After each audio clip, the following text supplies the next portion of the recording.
जी अस्सलाम वालेकुम। कैफेट आज के दूसरे लेक्चर का आगाज करते हैं। लेक्चर 103 इस लेक्चर में हम इंटरनल कंट्रोल के केस स्टडीज के कंसेप्ट सीखने जा रहे हैं। क्या सीखने जा हमने जो कंट्रोल एक्टिविटीज स्टडी की हैं, ऑथराइजेशन फॉर एग्जांपल या रिकन्सिलिएशन या दूसरी जितनी भी कंट्रोल एक्टिविटीज है, याद रखें वो सारी कंट्रोल एक्टिविटीज, वो जो कंट्रोल एक्टिविटीज हमने पढ़ी हैं वो किसी एक सिस्टम तक लिमिटेड नहीं है, बल्कि वो बहुत एक से ज्यादा सिस्टम पे भी अप्लाई हो सकती हैं।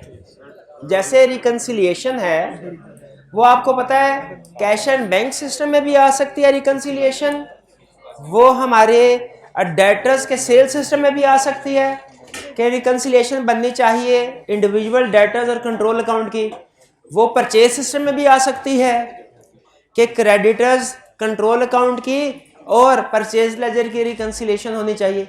इसी तरह जो अप्रूवल है वो सेल से भी पहले, सेल ट्रांजैक्शन से पहले सेल ट्रांजैक्शन भी अप्रूव होनी चाहिए, परचेज ट्रांजैक्शन भी अप्रूव होनी चाहिए, पेरोल पेमेंट होनी है सैलरीज की, उस सैलरी शीट की भी अप्रूवल होनी चाहिए।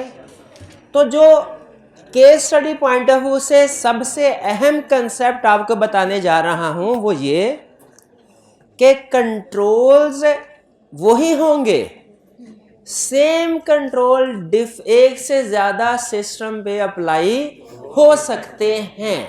ये जहन में, ये कंसेप्ट, एक कंसेप्ट है ना, आपका काम 50% से ज्यादा इजी कर दिया है। इसलिए कि अगर आप सेल्स सिस्टम को समझ गए तो चूंकि सिमिलर कंट्रोल्स ही परचेज सिस्टम में यूज हो रहे होंगे तो वो एक तरह से आपकी डुप्लीकेट, इक्का दुक्का कोई कंट्रोल्स नहीं आएंगे, क्योंकि कुछ स्पेसिफिक कंट्रोल्स भी होते हैं। जिस तरह हमारे जो सब्सटेंटिव प्रोसीजर में हमने पढ़ा था ना कि कुछ प्रोसीजर्स ऐसे हैं जो कि बहुत से एरियाज में यूज होते हैं, और कुछ प्रोसीजर ऐसे हैं जो कि स्पेसिफिक है उन एरियाज के। उसी तरह कुछ कंट्रोल एक्टिविटीज ऐसी हैं जो कि बहुत से सिस्टम में यूज होती हैं, और कुछ कंट्रोल एक्टिविटी ऐसी हैं जो कि हर सिस्टम की अपनी स्पेसिफिक है। लेकिन ज्यादातर जो कंट्रोल एक्टिविटीज हैं वो रिपीट हो रही होती हैं। इसलिए अगर आप किसी एक सिस्टम को भी तसल्ली से समझ लें तो आप इस काबिल हो जाते हैं कि बाकी के जो सिस्टम, जितने भी सिस्टम, उनको आप खुद से भी रीड करें तो समझ आ जाए। लेकिन हम स्टडी एक एक सिस्टम करेंगे, कोई एक सिस्टम भी ऐसा नहीं होगा जो मैं आपसे कहूँ खुद से पढ़ लेना, नहीं, सारे। लेकिन कंसेप्ट बिल्ड करने के लिए बता रहा हूँ।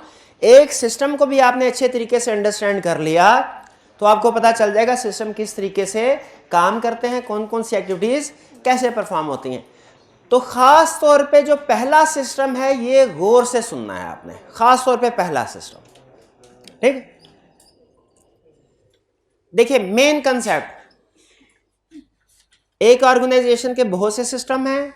हमारे सिलेबस में है sale system, purchase system, payroll system, cash and bank, inventory and fix asset. इसमें हम स्टार्ट कर रहे हैं पहले सेल सिस्टम। हर सिस्टम में कंट्रोल एक्टिविटीज परफॉर्म हो रही होंगी, हर सिस्टम में कंट्रोल एक्टिविटीज परफॉर्म हो रही होंगी। कुछ कंट्रोल एक्टिविटीज स्ट्रॉन्ग होंगी, कुछ वीक होंगी। स्ट्रॉन्ग एक्टिविटीज पे हम टेस्ट ऑफ कंट्रोल परफॉर्म करते हैं, वीक एक्टिविटीज पे हम रिकमेंडेशन देते हैं मैनेजमेंट को थ्रू मैनेजमेंट लेटर, जिसमें हम उन्हें बताते हैं कि ये कंट्रोल आपका वीक है, इसका ये नुकसान हो सकता है, बराए मेहरबानी इस रिकमेंडेशन पे अमल करके इसको सही कर लें। ये कंसेप्ट, ये अप्रोच आपको हर सिस्टम में मिलेगी, ठीक है। हम अब स्टडी करने जा रहे हैं एक आइडियल कंट्रोल सिस्टम में क्या कुछ होना चाहिए। जब आप केस स्टडीज करेंगे ना, उसमें कुछ स्टेप्स हो रहे होंगे, कुछ नहीं हो रहे होंगे, लेकिन आपको एक कंप्रीहेंसिव अप्रोच बता रहा हूं। स्टार्ट करते हैं हम सेल सिस्टम से। पहला सिस्टम कौन सा हमारा? Cell system. सेल सिस्टम का आगाज होता है जब एक देखिए हमने पढ़ा था information system relevant to financial statement में कि हमने अंडरस्टैंड करना है पॉइंट ऑफ इनिशिएशन से लेके फाइनेंशियल स्टेटमेंट्स प्रिपेयर होने तक कोई भी ट्रांजैक्शन कितने प्रोसेस से गुजरती है और हर प्रोसेस में क्या डॉक्यूमेंट्स प्रिपेयर हो रहे होते हैं। तो हम क्या स्टडी करेंगे सेल्स सिस्टम में कि कितने डिपार्टमेंट से प्रोसेसिंग होती है, हर डिपार्टमेंट में क्या डॉक्यूमेंट्स प्रिपेयर होते हैं।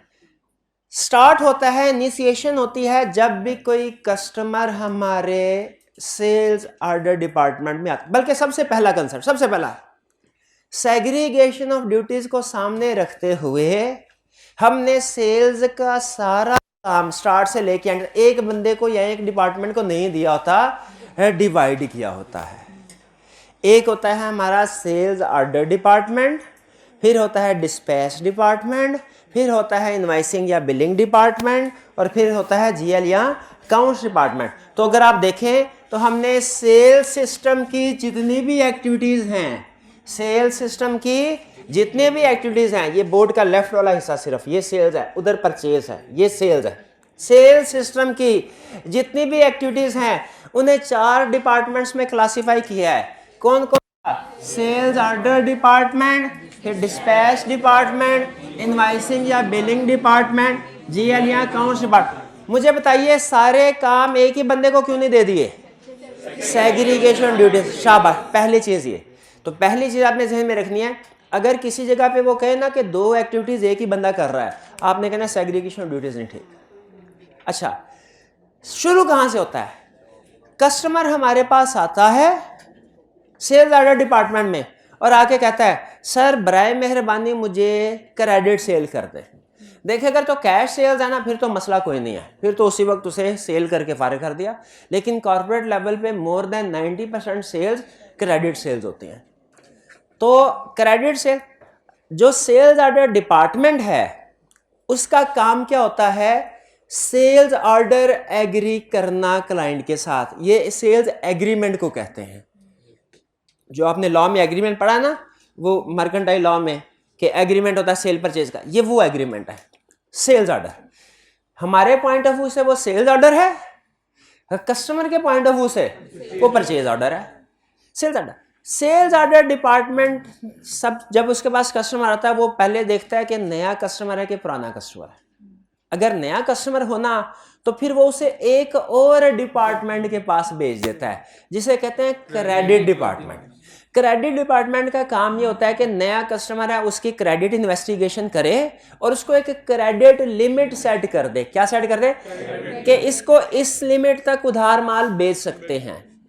जब क्रेडिट लिमिट सेट हो जाती है तो फिर उसे सेल्स ऑर्डर डिपार्टमेंट के पास भेज दिया जाता है। सेल्स ऑर्डर डिपार्टमेंट फिर ये देखता है अगर ऑर्डर की अमाउंट क्रेडिट लिमिट से कम है तो उसको अप्रूव कर दे, और अगर ऑर्डर की अमाउंट ज्यादा है तो रिजेक्ट कर दे। अगर तो नया कस्टमर हो तो क्रेडिट लिमिट के बेस, अगर एग्जिस्टिंग कस्टमर है तो इसका मतलब ऑलरेडी उसकी क्रेडिट लिमिट सेट हो चुकी होगी। अब इसने क्रेडिट लिमिट सेट नहीं करनी सेल्स ऑर्डर वाले ने, लेकिन क्रेडिट लिमिट चेक करनी है, सेट नहीं करनी, चेक करनी। क्या चेक करना है? उसने देखना है कि कस्टमर का जो आउटस्टैंडिंग बैलेंस है, आउटस्टैंडिंग बैलेंस है, अगर ऑर्डर को एक्सेप्ट कर लिया जाए आउटस्टैंडिंग बैलेंस क्रेडिट लिमिट से ज्यादा नहीं हो जाएगा। अगर आउटस्टैंडिंग बैलेंस क्रेडिट लिमिट से ज्यादा हो रहा हो, सेल्स ऑर्डर डिपार्टमेंट क्या करे? रिजेक्ट कर दे। और अगर क्रेडिट लिमिट से नीचे हो एक्सेप्ट कर ले। ठीक है, तो सबसे पहले हमारा काम, पहला स्टेप, पहला डिपार्टमेंट कौन सा होगा? Sales order department. Sales order department का मकसद क्या होता है? इसका मकसद है कि जो सेल्स ऑर्डर वो अप्रूव करे जो विद इन क्रेडिट लिमिट हो, और अप्रूव करे ऑथोराइज्ड रेट पे, उन रेट्स पे जो डायरेक्टर ने अप्रूव किए हैं, अपने रेट्स पे नहीं। आप जब डिपार्टमेंटल स्टोर में शॉपिंग करने के लिए जाते हैं, वो जो बंदा कैश इनवाइस बना रहा होता है, इनवाइस आपकी, वो अपने रेट पे इनवाइस बना रहा होता है कि वो जो अप्रूव्ड हुए हैं, जो बिल्ट इन अप्रूव्ड। ठीक है, क्या उसको रेट चेंज करने की इजाजत होनी चाहिए? अगर रेट चेंज करने की इजाजत होगी ना तो महंगा सामान बेच के तो लो रेट इनवाइस पे शो करवाएगा। इसीलिए याद रखिए सेल्स ऑर्डर डिपार्टमेंट के पास जो है रेट सेट करने की पावर नहीं होनी चाहिए। तो सेल्स ऑर्डर डिपार्टमेंट की जिम्मेदारी है वही एग्रीमेंट वही ऑर्डर एक्सेप्ट करे जो विद इन क्रेडिट लिमिट है, उस पे रेट यानी प्राइस ऑथोराइज होनी चाहिए। उसी वक्त ऑर्डर एक्सेप्ट करे जब स्टॉक अवेलेबल हो, यानी कि स्टॉक आउट है, स्टॉक खत्म है और ऑर्डर एक्सेप्ट कर रहे हो, कस्टमर गाली नहीं देगा और क्या करेगा। तो इन्वेंट्री बैलेंस देख के फिर ऑर्डर एक्सेप्ट करें और सारे के सारे सेल्स ऑर्डर आगे भेज देने चाहिए डिस्पैच डिपार्टमेंट को कंप्लीटली। कोई एक सेल्स ऑर्डर भी आगे जाने से रह गया ना तो कस्टमर इंतजार करता रहेगा और इधर से किसी को पता ही नहीं चलेगा ये सेल्स ऑर्डर डिपार्टमेंट एक सफा नीचे गिर गया था।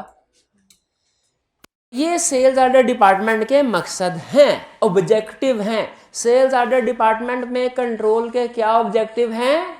ऑब्जेक्टिव है within credit limit sales order approve करना है, ऑथोराइज रेट पे स्टॉक अवेलेबल होना चाहिए, सारे के सारे सेल्स ऑर्डर आगे प्रोसेस भेज दे प्रोसेसिंग के लिए। इस मकसद को पूरा करने के लिए क्या कंट्रोल्स बनाए जाते हैं? देखिए ये मकसद है ना, मकसद उसके लिए कुछ कंट्रोल्स है। आपका मकसद है आपने पेपर पास करना है, उसके लिए कुछ कंट्रोल्स है, आप उस सिस्टम को फॉलो करते रहें। रेगुलरली आना, टेस्ट वगैरह देना, क्वेश्चनिंग करना, असाइनमेंट करना, ये सारे कंट्रोल एक्टिविटीज थे। तो मकसद को पूरा करने के लिए, ये ऑब्जेक्टिव है, मकसद को पूरा करने के लिए कुछ ना कुछ काम करने पड़ते हैं, ये कंट्रोल एक्टिविटीज है। ये कंट्रोल ऑब्जेक्टिव और कंट्रोल एक्टिविटीज इंटर रिलेटेड है, लेकिन दोनों में फर्क है। मकसद वो जो हम हासिल करना चाहते हैं, कंट्रोल एक्टिविटीज वो जिनके थ्रू मकसद हासिल होगा। तो कहते हैं क्या होना चाहिए? सबसे पहले सेग्रीगेशन ड्यूटी लगा लेना। ये तो हर सिस्टम में और हर डिपार्टमेंट में होगा। कहीं पे आई कैप ने नहीं भी लिखा हुआ आप लिख सकते हैं, गलत नहीं होगा। सेग्रीगेशन ऑफ ड्यूटीज, एक नंबर का। लेकिन जहन में रखिएगा दो चीजें बता रहा हूं, जैसे सब्सटेंटिव क्वेश्चन में बताया था ना, स्टूडेंट जनरल पॉइंट बता देते हैं, स्पेसिफिक नहीं करते। यहां पे भी सेम। दो पहले स्टूडेंट ने क्वेश्चन लिखा, आई कैप ने कहा ऑर्डर डिपार्टमेंट में कंट्रोल एक्टिविटीज कौन सी हैं? फर्स्ट कीजिए, रटे वाला क्वेश्चन आ गया, कभी कभी आ जाता था, रटे वाला क्वेश्चन आ गया। एक स्टूडेंट ने लिखा there should be segregation of duties, दूसरे ने लिखा there should be segregation of duties between person who approves sales order and person who dispatches sales order and person who prepares invoice and person who records। Simple, जिसके भी आप segregation duties बता रहे हैं ना, उसको अगले वाले डिपार्टमेंट से और पिछले वाले डिपार्टमेंट से डिफरेंशिएट कर दें। सिंपल।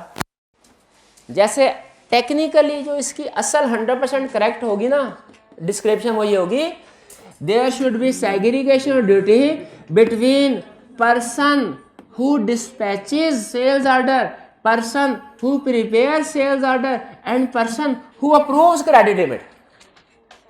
यानी जिस डिपार्टमेंट की सेग्रीगेशन ऑफ ड्यूटी बता रहे हैं ना, उसके एक आगे वाला डिपार्टमेंट और एक पीछे वाले डिपार्टमेंट को सेग्रीगेट कर दें। अच्छा बताइए, अब आगे मैंने नहीं बताया, डिस्पैच डिपार्टमेंट में सेग्रीगेशन ऑफ ड्यूटीज एक कंट्रोल होना चाहिए। इसको एक्सप्लेन कीजिए। There should be segregation of duty between person who dispatches sales order and person who invoices, prepare invoices and person who approve sales order. इसी तरह invoicing या billing segregation duties होनी चाहिए किसमें? Between person who record invoices in accounts, person who prepares invoices, person who, और इसमें चूंकि आगे कोई और डिपार्टमेंट है नहीं, सिर्फ इतना लिखना है between person who records invoices and person who.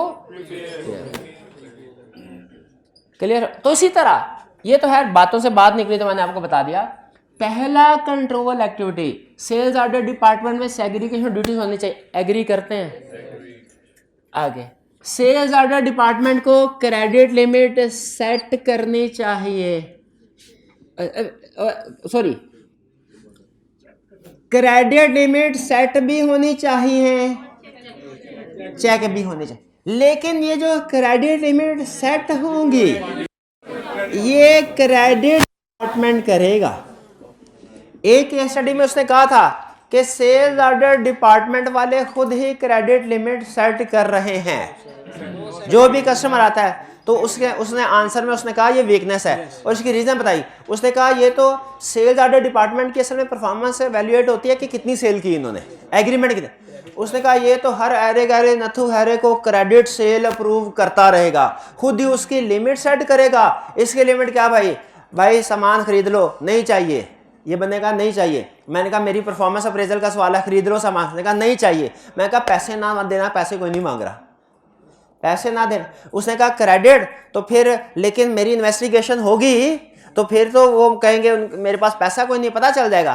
मैं कहूँगा नो प्रॉब्लम, क्रेडिट लिमिट भी मैंने सेट करनी है। मैंने खुद ही 20 लाख की क्रेडिट लिमिट सेट की, खुद ही इसको सेल्स ऑर्डर भी एग्री कर लिया ताकि मेरे डिपार्टमेंट की परफॉर्मेंस हाई शो हो कि बड़ी सेल की है हमने। वीकनेस है कि नहीं? सेल्स ऑर्डर डिपार्टमेंट को क्रेडिट लिमिट सेट चेक करनी चाहिए, सेट नहीं कर। अब एक केस स्टडी में उसने कहा क्रेडिट लिमिट सेट की गई है, चेक कोई नहीं कर, सेट लेदा डिपार्टमेंट ने की है, चेक नहीं कर रहे, ये भी वीकनेस है। तो सेट भी होनी चाहिए, चेक भी होनी चाहिए, ठीक है। लेकिन जैसे में रखे सेट कौन करेगा, ये जेन में रखे। फिर इसके बाद सेल्स ऑर्डर अप्रूव करने से पहले इन्वेंट्री बैलेंस अगर नहीं करेंगे तो क्या होगा, स्टॉक बड़ा नहीं हुआ, ऑर्डर एग्री होंगे, ठीक है। और बैलेंस चेक होना चाहिए। फिर इसके बाद चेक करने के लिए नॉर्मली सिस्टम मौजूद। आप किसी फार्मास्यूटिकल जाए ना शॉप पे, अच्छा 2 तरह के शॉप्स होते हैं। एक जिनमें मैनुअल काम हो रहा होता है, उनमें आप दें ना उनको भाई प्रिस्क्रिप्शन है, वो 15 मिनट देख के आके कहता है सर नहीं है सॉरी, बड़ा गुस्सा आता है उसमें। और कुछ ऐसे होते हैं स्टोर, वो फौरन सिस्टम को देखते हैं बैलेंस कितना है, कहते हैं नहीं सर नहीं है, 1 मिनट के अंदर अंदर बता देते हैं, या अगर हो तो कहते हैं सर मौजूद है। तो इन्वेंट्री बैलेंस चेक होना चाहिए कि नहीं, बिल्कुल, वरना कस्टमर जो है वो नाराज होता है अगर इन्वेंट्री है नहीं और आपने उसको टाइमली नहीं बताया। प्री नंबर्ड बिल्कुल गलत। सेल्स ऑर्डर डिपार्टमेंट क्या बना रहा है, सेल्स ऑर्डर बना रहा है, इनवाइस थोड़ी बना रहा है। सेल्स ऑर्डर डिपार्टमेंट वाला इनवाइस बनाएगा तो इनवाइस वाला क्या बनाएगा, सेल्स ऑर्डर बनाएगा। प्री नंबरिंग, अच्छा ये प्री नंबरिंग भी एक कंट्रोल है जो बहुत से, देखें सिंपल रूल है, ऑडिट में हर डॉक्यूमेंट प्री नंबर्ड होनी चाहिए। इसका फायदा क्या होता है प्री नंबरिंग का, कोई दरमियान में से मिसिंग डॉक्यूमेंट हो पता चल जाता है, इंश्योर हो जाती है कंप्लीटनेस। प्री नंबरिंग से कौन सी जर्शन इंश्योर होते हैं, कंप्लीटनेस। अब बताइए सेल्स ऑर्डर डिपार्टमेंट में प्री नंबरिंग है तो क्या लिखेंगे, क्या लिखेंगे, sales there should be pre numbering of sales order, या sales order should be sequentially pre number. Dispatch note department में क्या लिखेंगे, all good dispatch note should be pre numbered, हर डॉक्यूमेंट के साथ फिट कर दें प्री नंबर्ड। इनवाइसेस में क्या लिखेंगे, प्री नंबर्ड। ये कोई डॉक्यूमेंट नहीं बना रहा होता, साइन कर रहा होता, इसमें प्री नंबरिंग नहीं है। अच्छा अभी नहीं पढ़ाया, अभी नहीं पढ़ाया, लेकिन जब परचेज सिस्टम पे जाएंगे क्या pre numbering, purchase order should be sequentially pre numbered, pre number, ठीक है। तो वही बट ठीक है, सिर्फ समझा रहा था कि सिस्टम आप एक पढ़ेंगे। बाजू का स्टूडेंट कहते हैं सर जी एक दिन में 2 सिस्टम क्यों पढ़ा दिए आपने, भाई कंट्रोल मैच कर लो, 90% कंट्रोल सेम है, एक्स्ट्रा कहां पढ़ाया। फर्क सिर्फ ये होगा आप इस काबिल हो गए कि 2 केस स्टडीज कर सकेंगे, 2 केस, सेल सिस्टम की भी परचेज सिस्टम की।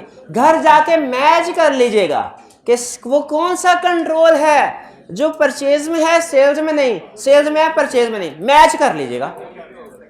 20 वैसे तो 90% कहना चाहिए, लेकिन to be on safe side 80% कह रहा हूं।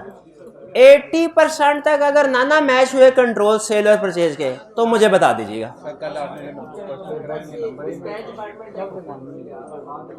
आगे चलते हैं। Rates and discounts are authorised, rates and discount are authorised. अगर ऑर्डर डिपार्टमेंट वाले के पास ये अथॉरिटी हो ना रेट और डिस्काउंट की, वो बड़े बड़े फ्रॉड कर सकता है।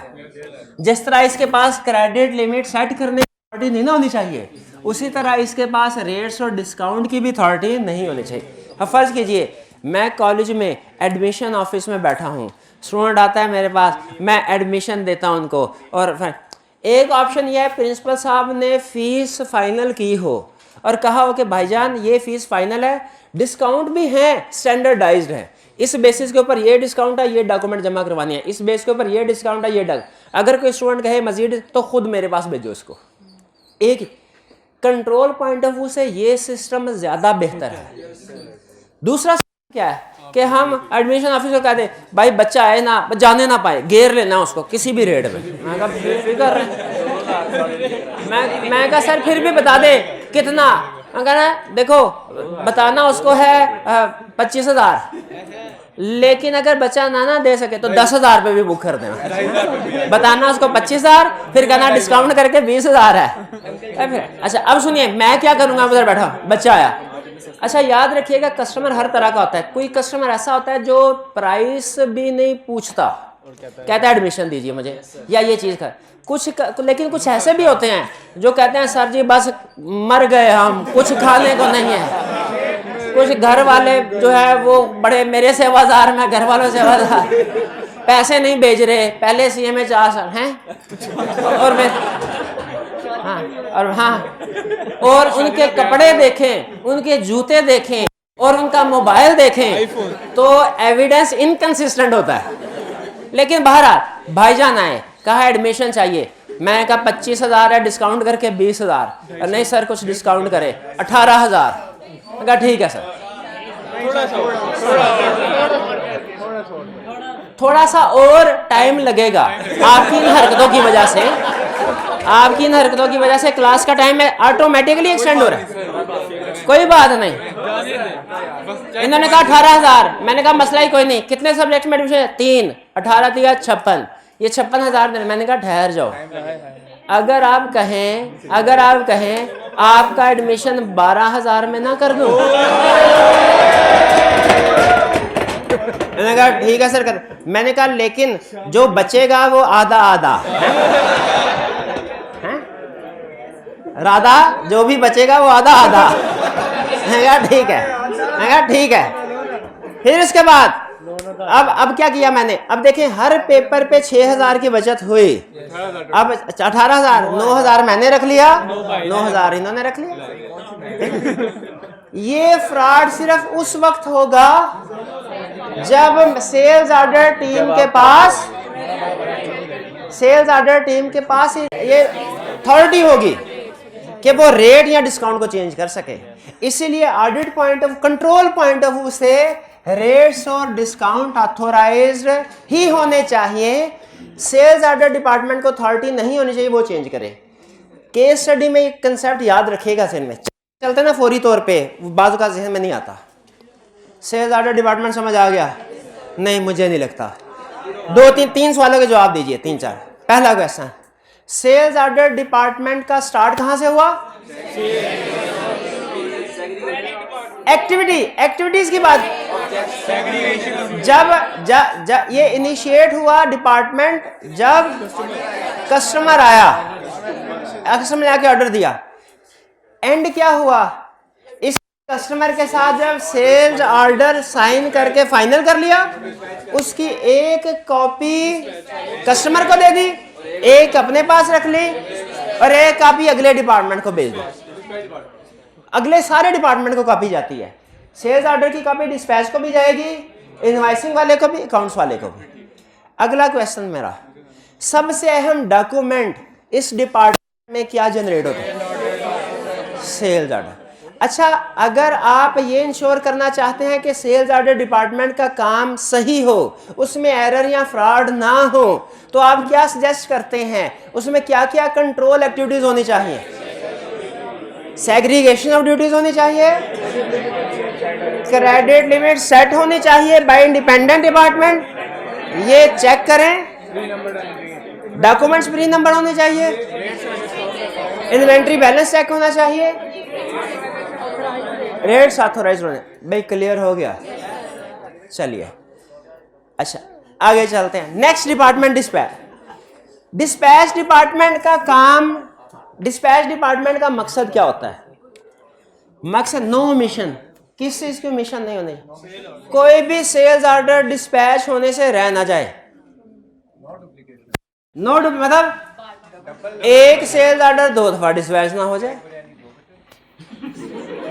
स्पेसिफिकेशन के जो स्पेसिफाइड है सेल्स ऑर्डर में वही चीजें डिस्पैच हो, और एक्नॉलेजमेंट कि जब वह चीजें डिस्पैच की जाएं कस्टमर से एक्नॉलेजमेंट लेनी चाहिए। ये इसको ऑब्जेक्ट, लेकिन ऑब्जेक्टिव पे इतना परेशान होने की जरूरत नहीं है। कंट्रोल्स ही ऑब्जेक्टिव भी बन सकते हैं, कंट्रोल्स भी ऑब्जेक्टिव भी बन सकते हैं। आप एक, क्योंकि ऑब्जेक्टिव और कंट्रोल्स इंटर रिलेटेड है, ऑब्जेक्टिव और कंट्रोल इंटर रिलेटेड है। अच्छा अब चलें, आपने ज्यादा फोकस ऑब्जेक्टिव के ऊपर नहीं करना। घर जाके आज जो आपने चीज याद करनी है, पहले वो कंट्रोल एक्टिविटीज याद करनी है, ऑब्जेक्टिव्स नहीं याद करने। ऑब्जेक्टिव्स अगर जब कंट्रोल एक्टिविटीज याद हो जाएगी उसके बाद कीजिएगा, वरना नहीं। बल्कि मैं आपको टेक्निक बताऊंगा, कंट्रोल एक्टिविटीज याद होंगी ना, कंट्रोल ऑब्जेक्टिव ऑटोमेटिकली बना लेंगे आप। ये ऑब्जेक्टिव बनाने का मकसद सिर्फ ये होता है कि आपको पता चल जाए इसका दायरा इख्तियार ये है, इस डिपार्टमेंट का स्कोप ऑफ वर्क ये है। डिस्पैच डिपार्टमेंट में सेग्रीगेशन ड्यूटीज होनी चाहिए, जीडीएन 3 नंबर होने चाहिए। अच्छा, डिस्पैच डिपार्टमेंट करता क्या है? इसका काम शुरू होता है जब इसके पास सेल्स ऑर्डर आ जाते हैं। देखिए, डिफरेंट सेल्स ऑर्डर की डिस्पैच डेट्स डिफरेंट होती है। ये क्या करता है, हर सेल्स ऑर्डर को उसकी डिस्पैच डेट के लिहाज से अरेंज कर लेता है कि 25 तारीख को ये सेल्स ऑर्डर डिस्पैच करने हैं, 26 को ये, 27 को ये। हर रोज सुबह आता है और देखता है आज मैंने कौन कौन सी चीजें डिस्पैच करने हैं। इन्वेंट्री वेयर हाउस मैनेजर से वो डिस्पैच की चीजें मंगवाता है, सेल्स ऑर्डर के साथ मैच, और उसके बाद पैक करके कस्टमर को भिजवा देता है। लेकिन इसमें चूंकि गलती होती है, गलती का चांस है कि कहीं जो चीज सेल्स ऑर्डर में लिखी हैं डिफरेंट चीजें डिस्पैच ना हो जाए। कहीं सेल्स ऑर्डर में ब्लैक कलर है तो ग्रे ना डिस्पैच हो जाए, सेल्स ऑर्डर में 10 की क्वांटिटी है तो 15 की क्वांटिटी डिस्पैच ना हो जाए। इसीलिए एक इंडिपेंडेंट, एक person, senior person dispatch department में वो पैक हो जाता है तो उसको डब्बे को, कार्टन को बंद करने से पहले रीचेक करता है। ये ध्यान में रखिएगा, एक पर्सन उसको रीचेक करता है कि सेल्स ऑर्डर और goods to be dispatch match करती हैं। अगर मैच करती हो तो वो एक डॉक्यूमेंट बनाता है जिसे कहते हैं गुड्स डिस्पैच नोट। ये गुड्स डिस्पैच नोट पे साइन करता है। कौन साइन कर रहा है?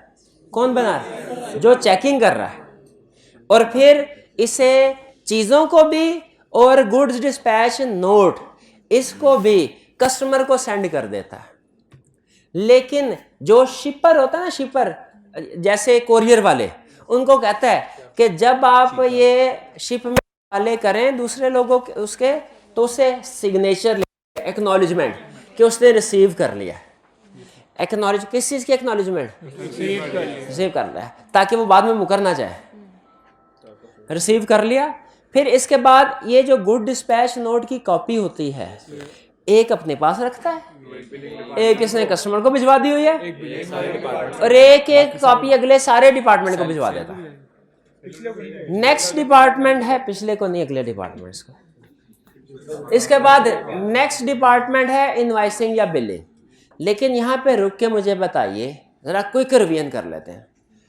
गुड्स डिस्पैच, जो डिस्पैच डिपार्टमेंट, इसका काम स्टार्ट कब हुआ? सेल्स ऑर्डर इसके पास है। एंड कब हुआ? जब इसने चीजें डिस्पैच करके डॉक्यूमेंट अगले डिपार्टमेंट को भिजवा दी। सबसे अहम डॉक्यूमेंट ये कौन सी जनरेट कर? GDN, good dispatch. ये काम अपना सही करे, इसके काम में एरर या फ्रॉड ना हो, इसको इंश्योर करने के लिए क्या क्या कंट्रोल एक्टिविटीज हैं? सेग्रीगेशन ड्यूटी होनी चाहिए, प्री नंबरिंग किसकी? शाबाश। अब सुनिए, cross checking of goods and signing off GDN, ये समझ आ रहा है आपको कि डिस्पैच करने से पहले जो सेल्स ऑर्डर के साथ गुड डिस्पैच नोट की चीजों को मैच कर लें और गुड डिस्पैच नोट को साइन करे। ये साइन अहम होते हैं। बाद में जब हम एज ऑडिटर चेक करने के लिए जाते हैं ना कि ये सिस्टम फॉलो हो रहा है कि नहीं हो रहा, तो ये डॉक्यूमेंट्स चेक करते हैं, गुड डिस्पैच नोट है कि नहीं, साइन चेक करते हैं उसके ऊपर साइन हुआ है कि नहीं। इसलिए साइन वाले कंट्रोल हमारे लिए खास तौर पर अहम है। फिर कस्टमर की एक्नॉलेजमेंट होनी चाहिए। अगर कस्टमर की एक्नॉलेजमेंट नहीं ली जा रही, कंट्रोल स्ट्रांग है कि वीक है? एक दफा फिर से पढ़ लें, कोई प्रॉब्लम है तो पूछिए। सिर्फ कंट्रोल एक्टिविटीज में, ऑब्जेक्टिव्स में नहीं। ऑब्जेक्टिव ऐसे समझ आ जाएंगे आपको इसका मतलब क्या है, याद करने की जरूरत नहीं है, पढ़ लें। याद क्या करने हैं? देखें, आज आपने घर जाके जो याद करने वाला मटेरियल ना अभी तक जो आपको, वो सिर्फ 10 लफ्ज है। 10, 1 2 3 4 5 6 7 8 बल्कि 9 कर लेंगे याद। ज्यादा काम तो नहीं है ना याद करने के लिए, आगे नहीं करना है। अभी तक 9 है, अभी तक 9 है। असाइनमेंट भी करना है, लेकिन जब आप असाइनमेंट कर रहे होंगे ऑटोमेटिकली ये रिवाइज हो रहे होंगे, और आपको उसी तरह एक पेज दे देंगे जैसे सब्सटेंटिव प्रोसीजर का पेज दिया था। सुबह सुबह नहार मुंह 10 मिनट सिर्फ, रात को सोने से पहले 5 मिनट सिर्फ, बाकी सारा दिन ना सब्सटेंटिव प्रोसीजर को देखें ना कंट्रोल। ये 15 मिनट दिन के ना सिर्फ इन 2 को दे दें, ये 10-12 दिन में परफेक्ट हो जाएगा आपका। 10-12 दिन, चाय के साथ चाय के बगैर आपकी मर्जी। आगे चले भाई, ऑर्डर हमारे दरमियान में है। इनवाइसिंग डिपार्टमेंट,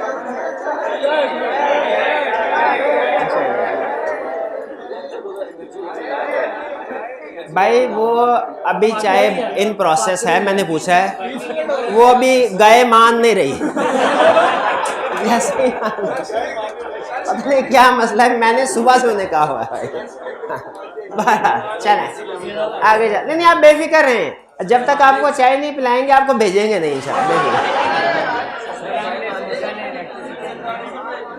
इनवाइसिंग या बिलिंग डिपार्टमेंट, इसका काम शुरू कब होगा? जब जीडीएन आ जाएगी, जब इसके पास। इसका काम होता क्या है? इसका काम ये होता है कि गुड डिस्पैच नोट को देख के उसकी बेस पे सेल इनवाइस प्रिपेयर करें, और ख़ास तौर पे इसको नसीहत की जाती है, और भाईजान ऐसा हरगिज़ ना होने पाए कि कोई गुड्स तो डिस्पैच कर दी है उसकी इनवाइस ना बने, क्योंकि अगर इनवाइस ना बनी तो कस्टमर को आपने, इसका मतलब है रिकॉर्ड नहीं किया, कस्टमर रिसीवेबल आपकी बुक्स में रिकॉर्ड नहीं हुआ, आपको सारी उम्र नहीं पता चलेगा कि किस बंदे से पैसे लेने हैं।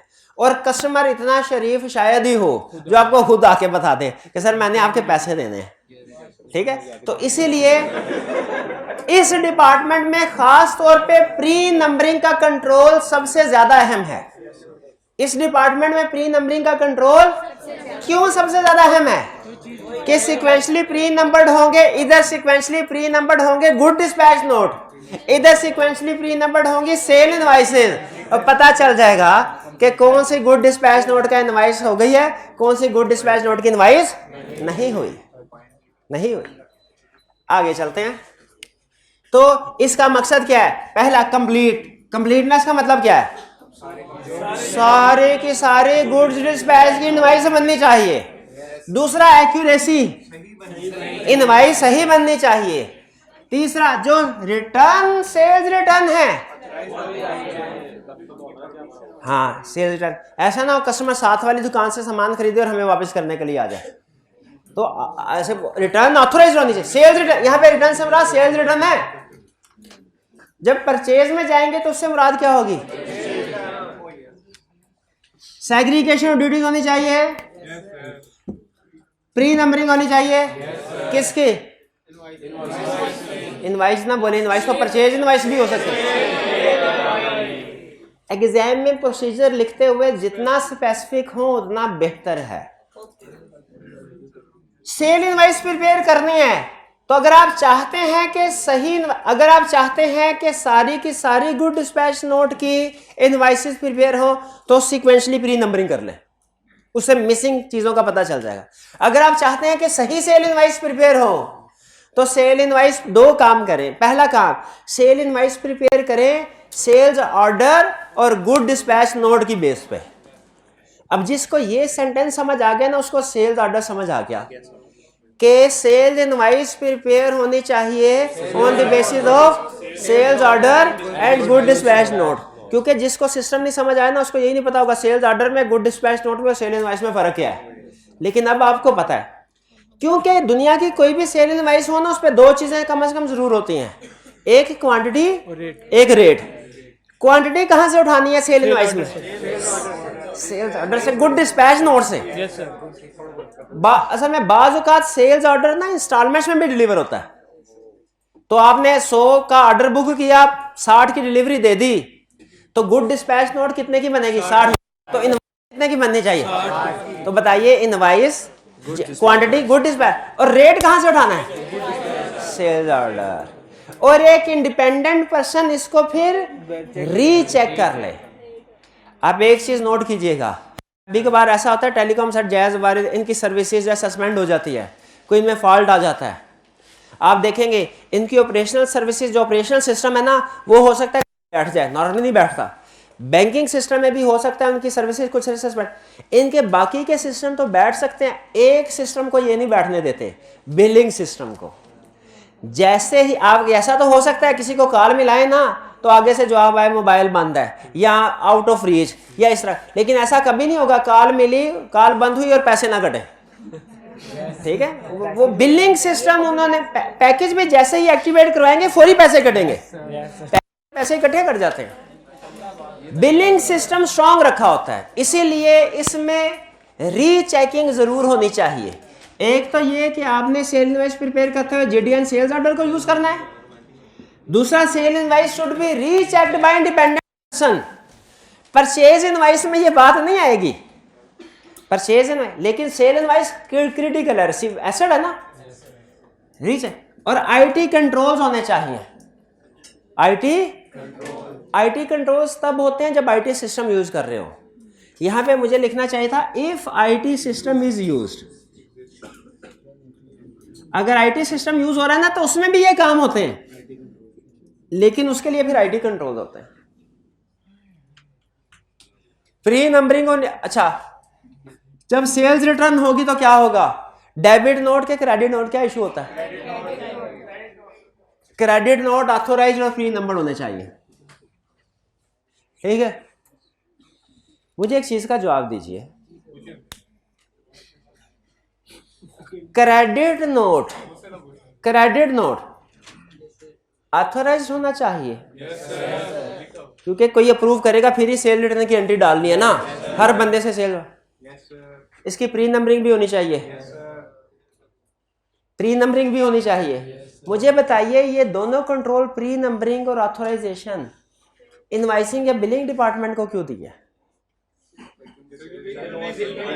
इसलिए कि ओरिजिनल सेल्स भी इसी के पास है रिकॉर्ड, ओरिजिनल इनवाइस इसी को पता है हमारी दुकान से ये सेल हुई है कि नहीं, इसीलिए इसका क्लियर।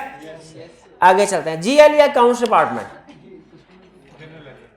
जनरल लेजर, जीएल में इसका काम जीएल या अकाउंट्स। अच्छा फिर बताइए, मैं भूल गया आपसे 3 सवाल पूछना। इनवाइसिंग या बिलिंग डिपार्टमेंट का काम स्टार्ट कब होता है? जीडीएन से। एंड कब होता है? जब ये सेल इनवाइस प्रिपेयर करके कस्टमर को और अगले डिपार्टमेंट्स को भेज। सबसे अहम डॉक्यूमेंट कौन सी जनरेट होती है? सेल। ये इंश्योर करने के लिए कि ये अपना काम ठीक तरीके से करे, सेल इनवाइस में एरर, फ्रॉड वगैरह ना हो, क्या कंट्रोल्स होने चाहिए? Duties, pre numbering, invoice prepare हो जीडीएन सेल्स ऑर्डर की बेस पे, रीचेकिंग हो। बिल्कुल। नेक्स्ट, जीएल या अकाउंट्स डिपार्टमेंट। इसका काम शुरू होता है जब इसके पास पूरे दिन की सेल इनवाइसेस आ जाती। इसका काम है क्या? इसका काम सुन लीजिए, इसका काम है recording and posting. GLD accounts department का काम क्या है? Recording and posting. अब इसका फंक्शन आप आसानी से समझ लेंगे क्योंकि काउंटिंग पढ़ी हुई है आपने। इसका काम है जितनी भी सेल इनवाइसेस आई हैं उन्हें सिस्टम में अकाउंट्स में रिकॉर्ड करना है, एंट्री पास करनी है, डेटर्स डेबिट, सेल्स क्रेडिट। अच्छा, ये कुछ सिस्टम ऐसे होते हैं जो कि साथ साथ सेल्स की एंट्री रिकॉर्ड कर रहे होते हैं, ये उसे कहते हैं रियल टाइम प्रोसेसिंग। कुछ होता है batch processing. Normally batch processing system use होता है, यानी जितनी भी सेल इनवाइसेस आई हैं अकाउंट्स वाला उनको गिनेगा। फर्ज कीजिए आज 10 सेल इनवाइसेस आई हैं, अकाउंट्स वाले के दो काम है, क्या बताए? रिकॉर्डिंग, रिकॉर्डिंग इन जर्नल और पोस्टिंग इन लेजर। भाई ये रिकॉर्ड यही होता है, पोस्टिंग लेजर में पोस्टिंग को कहते हैं ना, recording in journal, posting in ledger. ये करता क्या है? सेल इनवाइस को काउंट करता है। 10 सेल इनवाइसेस है ना, उनका टोटल करेगा। क्या टोटल बना? 25,500। एंट्री करेगा डेटर्स डेबिट सेल्स, ये जर्नल में है, ये रिकॉर्डिंग है। जर्नल में रिकॉर्डिंग हो जाएगी ना, उसके बाद अगला काम क्या है? लेजर में पोस्टिंग करनी। अब ये लेजर ऑफिशियली एक ही लेजर होता है, जनरल लेजर, जनरल लेजर। लेकिन एक दूसरा लेजर भी होता है जिसे कहते हैं सब्सिडरी लेजर। फर्क क्या है? जनरल लेजर में सारे डेटर्स का एक ही अकाउंट मेंटेन हो रहा था, कंट्रोल अकाउंट, जबकि सब्सिडरी लेजर में हर डेटर का अलग अलग अकाउंट मेंटेन हो रहा होता। भाई ये पता है ना आपको? तो इसको रिकॉर्डिंग करनी है ना, जब अकाउंट्स डिपार्टमेंट को रिकॉर्डिंग करनी है जनरल में, उसके बाद लेजर में भी पोस्टिंग करनी है, जनरल लेजर में भी। फर्क क्या है? जनरल लेजर में सब्सिडरी लेजर में इंडिविजुअल। ये दो काम करना है। अच्छा बताइए, क्या ये गलती कर सकता है? यस सर, ये भी कर। ऐसे हो सकता है कि ये काउंट करते हुए टोटल है 25,500 और ये 22,300 गिन ले। 10 इनवाइसेस थी। मुझे तेरी मेहरबानी, थोड़ी देर है, अपना ऑडिट को जरा कंट्रोल करना। 10 इनवाइसेस थी, 10 इनवाइसेस। क्या ऐसा हो सकता है गिनते हुए 9 इनवाइसेस आए या 11 हो जाए? तो इसको टोटल कर लेना चाहिए, जैसे रिकॉर्ड कर रहा है ये, ठीक है? तो इसे एंड पे जब ये रिकॉर्ड कर लेना तो एक दफा उन सारे ट्रांजैक्शंस को टोटल कर लेना चाहिए। 1 2 3 5 6 7 8 9 10 ट्रांजैक्शन इधर रिकॉर्ड हुई है, नंबर ऑफ ट्रांजैक्शन, और 10 ट्रांजैक्शन ही सिस्टम में रिकॉर्ड हुई है। 1 2 3 4, अमाउंट्स को नहीं गिन रहा अभी, ट्रांजैक्शंस को। इससे क्या पता चलेगा? कोई ट्रांजैक्शन ओमिट या डुप्लीकेट तो नहीं होगी, ठीक है? इसको हम कहते हैं, नाम देते हैं बैच टोटल का, बैच टोटल। और इसी तरह का एक और कंट्रोल है, वो क्या? वो ये कि ये काउंट करे इनवाइस, जो इसके पास इनवाइसेस आई हैं। इनवाइसेस इसके पास 10 मैनुअल आई थी ना, उसने उन इनवाइसेस को सिस्टम में रिकॉर्ड किया। एक गलती तो ये हो सकती है कि 10 के बजाय 9 या 11 कर दे। एक गलती ये भी हो सकती है 10 की 10 रिकॉर्ड की, अमाउंट गलत एंटर कर दी। तो उसमें भी इंडिविजुअल इनवाइसेस को टोटल करेगा और देखेगा सिस्टम में जो रिकॉर्डिंग हुई है उसके टोटल से मैच होता है कि नहीं। लेकिन अब की बार नंबर ऑफ ट्रांजैक्शन नहीं, अमाउंट्स ऑफ ट्रांजैक्शन को मैच करेगा। यानी ये इंश्योर करने के लिए कि रिकॉर्डिंग सही हुई है कि नहीं, रिकॉर्डिंग ये क्या करता है? Batch total. बैच टोटल का मतलब क्या होता है? जो आपके पास ट्रांजैक्शन बैच की शक्ल में है ना, ग्रुप की शक्ल में, उनका टोटल करके सिस्टम में जो रिकॉर्ड हुई हैं उनके टोटल से मैच करें। क्लियर? अच्छा चलिए, क्या ऐसा पॉसिबल है कि ये रिकॉर्ड करते हुए कुछ कस्टमर की ट्रांजैक्शन रिकॉर्ड ना करें, कुछ की डुप्लीकेट कर दे? क्या ऐसा भी पॉसिबल है पोस्टिंग करते हुए जीएल में कोई और अमाउंट चली जाए, सब्सिडरी लेजर में कोई और अमाउंट चली जाए, इसके लिए कंट्रोल्स हैं। ये मंथली बेसिस पे अकाउंट स्टेटमेंट भी भेजे सारे कस्टमर को, ताकि जिनकी कमी बेशी है सामने आ जाए। और दूसरा, सब्सिडरी लेजर और कंट्रोल अकाउंट की रिकंसिलिएशन भी करें, सब्सिडरी लेजर और कंट्रोल अकाउंट की, ताकि अगर सब्सिडरी लेजर या कंट्रोल अकाउंट में कोई गलत ट्रांजैक्शन आ रही है तो सही हो जाए। तो दो कंट्रोल्स हैं, एक अकाउंट स्टेटमेंट सेंड करना और एक रिकंसिलिएशन बनाना। ये दोनों समझ आ गए आपको?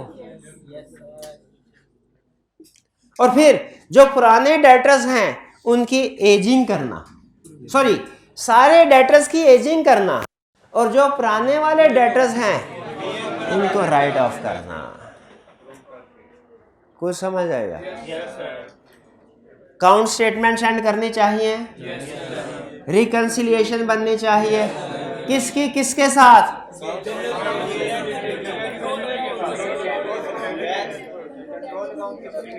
कंट्रोल्स अकाउंट की गलत,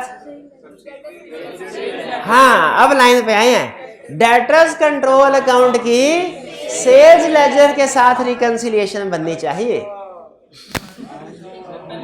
दूसरी पहली अटेम्प्ट में नहीं समझ आती है, दूसरी में आती कोई बात नहीं क्लियर। अब आप एक काम कीजिए, तसल्ली के साथ इसको रीड कर लीजिए, और क्वेश्चन नंबर 9A है केस स्टडी वॉल्यूम 1 में 9A। आपके पास 10 मिनट हैं, आपने सिर्फ कीवर्ड्स लिखने, जो वीकनेसेस नजर आए ना अंडरलाइन नहीं करना। आपको नहीं पता अंडरलाइन करने में और सिर्फ कीवर्ड्स लिख देना साइड पे, दोनों में कितना फर्क है उस्ताद को पता है।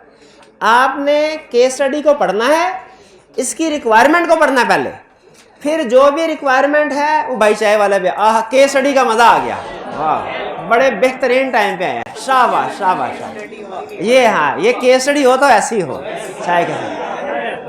आपने फिर से बता रहा हूं, आपने अंडरलाइन नहीं करना, जो कंट्रोल वीकनेसेस होंगी अलहदा सफ़े पे लिखना है, लिखे चाहे सिर्फ कीवर्ड 2-3 लफ्ज लिख दें चलेगा, लेकिन अलहदा लिखना है। फॉलो कर रहे हैं बात को, समझ रहे हैं? 9A पेज नंबर कौन सा है? 167। स्टार्ट कर लीजिए, आपके पास हैं 7.5 मिनट और आपका वक्त शुरू होता है अब। पास कीजिए जी। क्वेश्चन आपने अटेम्प्ट कर लिया होगा, आप डिस्कशन करते हैं इसकी, ताकि हमें पता चल जाए किस तरीके से वो क्वेश्चन पूछता है, और अपने सॉल्यूशन को मैच कर लीजिएगा इन पॉइंट्स के साथ। अच्छा और एक चीज़ ध्यान में रखिएगा, नॉर्मली आपको दो बॉडीज़ के ज़्यादा क्वेश्चन मिलेंगे, एक ACCA के एक CA के। आई कैप की कोशिश होती है कि अगर मैं 5 वीकनेसेस पूछूं ना तो क्वेश्चन में 4 वीकनेसेस हो और एक थोड़ी हिडन किस्म की हो, डिफिकल्ट किस्म की हो, 5। ACCA के क्वेश्चन, ACCA बॉडी की कोशिश होती है कि अगर मैंने 5 वीकनेसेस पूछी है ना तो क्वेश्चन में 7 या 8 वीकनेसेस हो, जो स्टूडेंट आसानी के साथ आइडेंटिफाई कर लें। तो ACCA और CA के क्वेश्चन में आपको 2 फर्क नज़र आएंगे। एक ये कि ACCA कुछ सरप्लस पॉइंट्स भी क्वेश्चन में रखता है, आई कैप नहीं रखता। दूसरा, ACCA की केस स्टडी कंपैरेटिवली थोड़ा सा इजी होती हैं, आई कैप की केस स्टडी में वो इंफॉर्मेशन को हिडन रखता है। हिडन जैसे ACCA में वो ये कहेगा, ACCA में कि while performing inventory count obsolete items are not separately identified. ICAP का जब एग्जामिनर क्वेश्चन बना कहता है ये क्या हुआ नॉट आइडेंटिफाइड, मैंने जहां पे नॉट का लफ्ज लिख दिया स्टूडेंट को तो ऑटोमेटिकली समझ आ जाएगी ये वीकनेस है। जिसने तैयारी नहीं भी की होगी उसको भी पता चला। तो वो क्या कहता है आई कैप कहता है केस स्टडी में while performing inventory count only physical quantities are being verified. तो थोड़ा सा आपको सोचना पड़ता है कि फिजिकल क्वांटिटी है तो कंडीशन भी तो चेक होनी चाहिए थी जो उसने मेंशन नहीं, लेकिन ये चूंकि वो इंफॉर्मेशन थोड़ी हिडन रख रहा है, क्लियरली नॉट के वर्ड के साथ प्रेजेंट नहीं कर रहा। तो आई कैप की केस स्टडी में जो इंटरनल कंट्रोल की इसमें थोड़ा सा आपको सोचना पड़ता है। इसलिए मेरी रिकमेंडेशन ये है, स्टार्टिंग पॉइंट के लिए, स्टार्टिंग प्रैक्टिस के लिए ACCA की केस स्टडीज करें। फिर उसके बाद आपकी होम असाइनमेंट में दोनों तरह की केस स्टडीज होंगी। पहले ACCA की कर लें, फिर उसके बाद ICAP की, ये ज़्यादा बेहतर है। बाकी अगर आपका कंसेप्ट क्लियर है, कोई भी कर सकते हैं, फ़र्क मैंने आपको बता दिया। ये ACCA की केस स्टडी है। सबसे पहले रिक्वायरमेंट, 3 रिक्वायरमेंट्स हैं। पहला, in respect of internal control of your international, internal control से पता चल गया हमें, इंटरनल कंट्रोल की केस स्टडी है। पहला, identify and explain 5 deficiencies, 5 deficiencies बतानी। लफ्ज डेफिशिएंसी से भी पता चल गया, जिस तरह लफ्ज थ्रेट से पता चलता है ना, कोड ऑफ एथिक्स का क्वेश्चन है, तो लफ्ज डेफिशिएंसी से पता चल गया इंटरनल कंट्रोल। लफ्ज रिस्क से पता चलता है, शाबाश, तो इसमें कीवर्ड डेफिशिएंसी है। फिर recommend control to address each of this deficiency, आपने सिर्फ आइडेंटिफाई नहीं करना, बल्कि ये भी कंट्रोल भी बताना है कि इसको एड्रेस करने के लिए क्या होना चाहिए। इसका बड़ा आसान असूल क्या, जो यहाँ पे नहीं हो रहा वो यहाँ पे होना चाहिए, और बाज़ औक़ात जो यहाँ पे गलत हो रहा है तो यहाँ पे सही होना चाहिए। ठीक है, यानी ये इसी को अपोजिट करके कंट्रोल रिकमेंडेशन बन जाती है। डिस्क्राइब टेस्ट ऑफ कंट्रोल की तरफ अभी नहीं जाना। टेस्ट ऑफ कंट्रोल मैंने आपको सिखाना है, लेकिन ऐसे कि आपको कंट्रोल एक्टिविटी से खुद ही टेस्ट ऑफ कंट्रोल बनाना आ जाए, अलग-अलग याद ना करना पड़े, क्योंकि यहाँ पे हमारी कोशिश होगी मिनिमम मेमोरी वर्क करके इस चैप्टर को कवर करना है। इसलिए जिस जिस तरीके से मैं आपको कह रहा हूँ, सजेशन दे रहा ना, आपने उसी तरीके से तैयार करना है। मैंने आपको सिर्फ और सिर्फ ना कंट्रोल ऑब्जेक्टिव याद करने को कहा किसी भी सिस्टम में, ना मैंने आपको टेस्ट ऑफ कंट्रोल याद करने को कहा, ना मैंने आपको वीकनेसेस के ऊपर काम कर, सिर्फ एक चीज मैंने आपसे कहा याद, हर कंट्रोल एक्टिविटी। सेल सिस्टम में भी याद करना है तो सिर्फ कंट्रोल एक्टिविटी, परचेज सिस्टम में भी याद करना है तो सिर्फ कंट्रोल एक्टिविटी, पेरोल सिस्टम में भी याद करना है तो सिर्फ control activity, cash and bank में भी याद करना है तो सिर्फ control activity, inventory and fix asset में भी याद करना है तो सिर्फ कंट्रोल एक्टिविटी। लेकिन जब किताब खोलें तो आपके सामने ऑटोमेटिकली कंट्रोल ऑब्जेक्टिव भी आ जाते हैं, कंट्रोल एक्टिविटीज भी आ जाती हैं, टेस्ट ऑफ कंट्रोल भी आ जाते हैं, तो दिल करता है कि साथ वो भी पढ़ लें, या हम डर जाते हैं देख के, इतना ज्यादा कुछ याद करना है। तो उसके लिए हमने क्या किया, हमने एक पेज बना लिया, जैसे आज सब्सटेंटिव प्रोसीजर का पेज दिया था ना, वैसे इस पेज में देखे है क्या भला, कंट्रोल, हर system, sale system, purchase system, payroll, inventory, fix asset, cash and bank, देखे हैं पांचों? yes, हर एक के सारे डिपार्टमेंट एक्टिविटीज हैं, और हर डिपार्टमेंट के अंदर जो कंट्रोल्स हैं, एक्टिविटीज, ये पेज याद कर लिया, सारा चैप्टर याद कर लिया। ये पेज डिस्ट्रीब्यूट हुआ है आपको सबको? चले, कॉपी हो रहा है, कर रहे हैं, क्लास एंड तक मिल जाएगा। वो कौन सा आप बैठे बैठे याद कर लेना, घर जाके याद करना है, जानने से पहले मिल जाएगा। 5 डेफिशिएंसी, टेस्ट ऑफ कंट्रोल अभी नहीं करना, ये मैंने स्किल कल आपको सिखानी है, लेकिन ज़हन में रखिएगा कंट्रोल वीकनेस और टेस्ट ऑफ कंट्रोल में फ़र्क है। अभी सिर्फ 1 और 2 पार्ट करना है, और केस असाइनमेंट देते हुए मैंने चेक किया इसमें टेस्ट ऑफ कंट्रोल ना हो, लेकिन अगर फर्ज कीजिए कहीं पे वो टेस्ट ऑफ कंट्रोल पूछ रहा है तो वो पार्ट फिर आपने नहीं करना होगा, लेकिन मैंने अपनी तरफ से चेक कर लिया किसी में है नहीं, एहतियातन ये कह रहा हूँ। फिर international companies A manufacturer of electrical equipment factories across the countries, and its customer base includes retailer as well as individual to whom direct sales are made through website.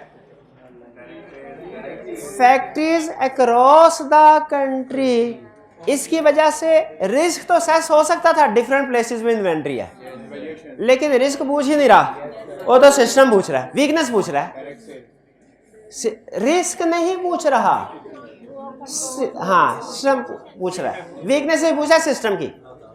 You are an audit supervisor of Apple and company and are currently reviewing documentation of Pierce international control in preparation for the interim audit. अब ये आपको वो system बता रहा है जिसमें से weaknesses ढूंढनी है और रिकमेंडेशन देनी है। पहला, Peer's website allows individual to order goods directly and full payment is taken in advance. ये अब हमें सेल्स सिस्टम की बात कर, यहाँ पे रिस्क था, जब भी आप 100% पेमेंट एडवांस में लेते हैं रिकॉर्डिंग रेवेन्यू एरर का रिस्क होता है, लेकिन वो यहाँ पे नहीं लिखना क्योंकि हाँ वो रिस्क है, कंट्रोल वीकनेस नहीं है।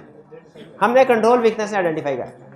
Correct, currently the website is not integrated into inventory system and inventory levels are not checked at time when order are placed. Weaknesses आ गई कि इन्वेंटरी वीकनेस क्या है और नॉट चेक्ड।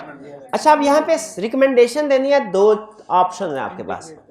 पहला ये inventory level should be checked before approving sale, ये भी ठीक है किसी हद तक, लेकिन ज्यादा बेहतर आंसर होगा कि हाँ जी कि website system should be integrated with inventory system. बात वही है, लेकिन ये थोड़ा टेक्निक स्पेसिफिक लैंग्वेज के साथ है। भैया समझ आ गया आपको? चेक इन्वेंटरी लेवल के साथ होना चाहिए ना इंटीग्रेट। आगे चलते हैं। गुड, एक हो गया जी। Goods are dispatched via local couriers, कोई इशू नहीं। However, they do not always record customer signature as proof that customer has received. Weakness में क्या लिखेंगे? Customer acknowledgement is not being received. और recommendation में हाँ फिर वही local courier should be instructed to receive signature of customer on receipt of goods.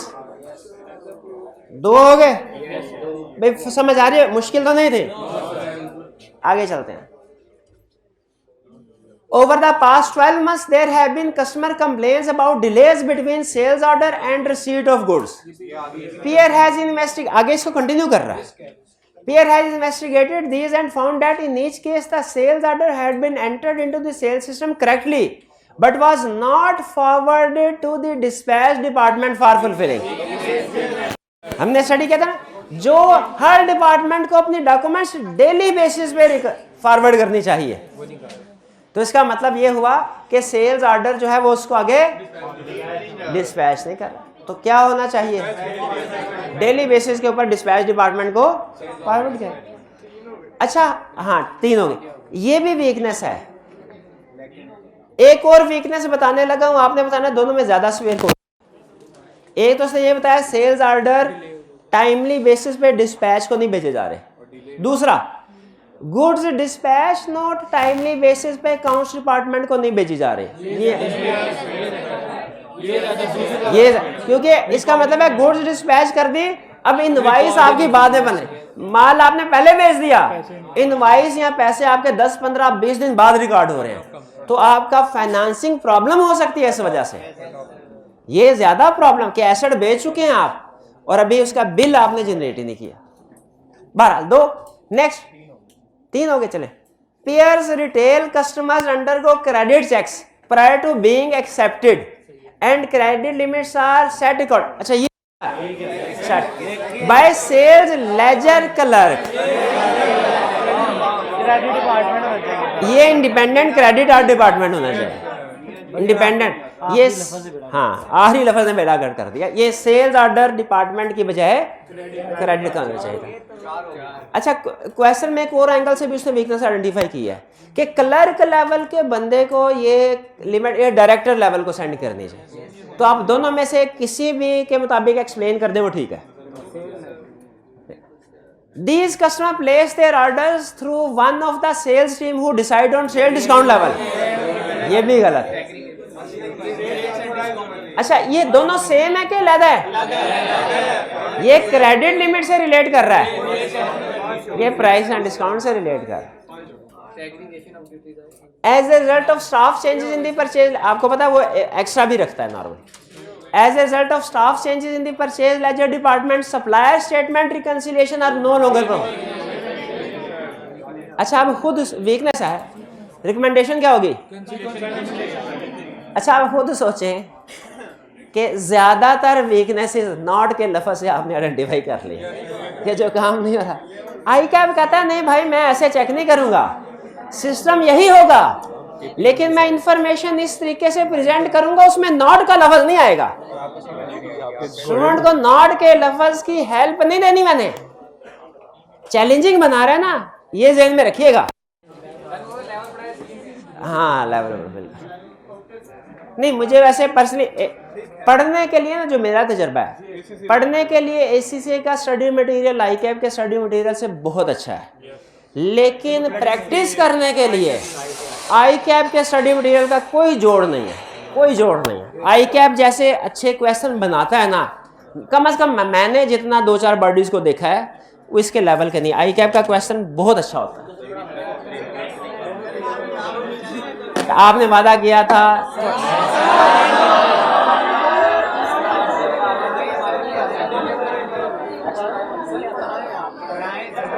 मैं आपके दुख में बराबर का शरीक हूँ, लेकिन क्या करें, जॉब इज जॉब, करना है दोस्तों करना है।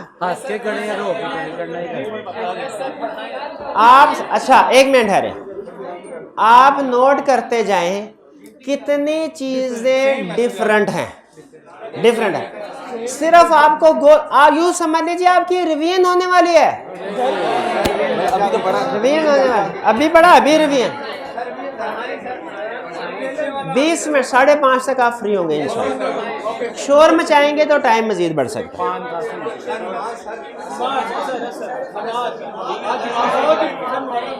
इंशाल्लाह यहाँ पे जमात करवाएंगे ना, हमारे पास हैं भाई, नमाज के फौरन बाद जमात करवाएंगे, जमात नमाज के लिए करवानी है।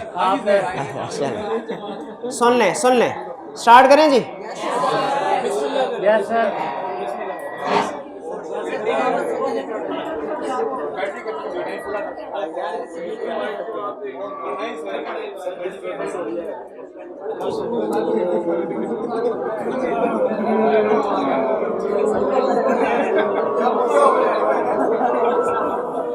पाँच बज के 35 मिनट।